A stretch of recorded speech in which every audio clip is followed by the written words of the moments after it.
Notizia bomba dell'ultima ora, tifosi del Napoli. Il club azzurro punta su due grandi nomi per rinforzare la rosa in vista della prossima stagione. Ma dovrà vedersela con una concorrenza agguerrita. Per non perdere nessun dettaglio, iscriviti subito al canale e attiva la campanella per seguire tutti gli aggiornamenti. Lasciate un like e mostrate il vostro sostegno mentre esploriamo in retroscena di queste trattative strategiche. Secondo quanto riportato da Canale 21, il Napoli sta lavorando per assicurarsi due giovani talenti dalle grandi potenzialità. Ange-Johan Bonni del Parma e Patrick Dorgu del Lecce.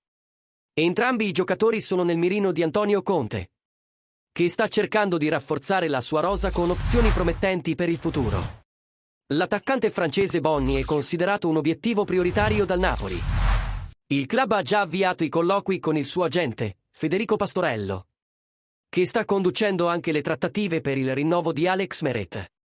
Bonni è considerato un investimento concreto, con il Napoli disposto a puntare molto sul suo talento. D'altro canto, Patrick Dorgu, centrale danese del Lecce, sta attirando l'attenzione di diverse squadre, anche di Premier League.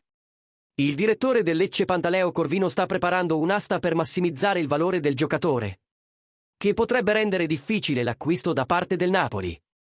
Nonostante ciò, il club di Aurelio De Laurentiis è ancora in corsa, deciso a portare l'ala nella propria rosa.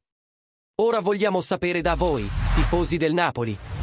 Pensate che Bonni e Dorgu possano essere acquisti strategici per il futuro del club? Come dovrebbe fare il Napoli per superare la concorrenza, soprattutto quella della Premier League? Lasciate le vostre opinioni nei commenti e restate sintonizzati per ulteriori notizie sul mercato dei trasferimenti del Napoli.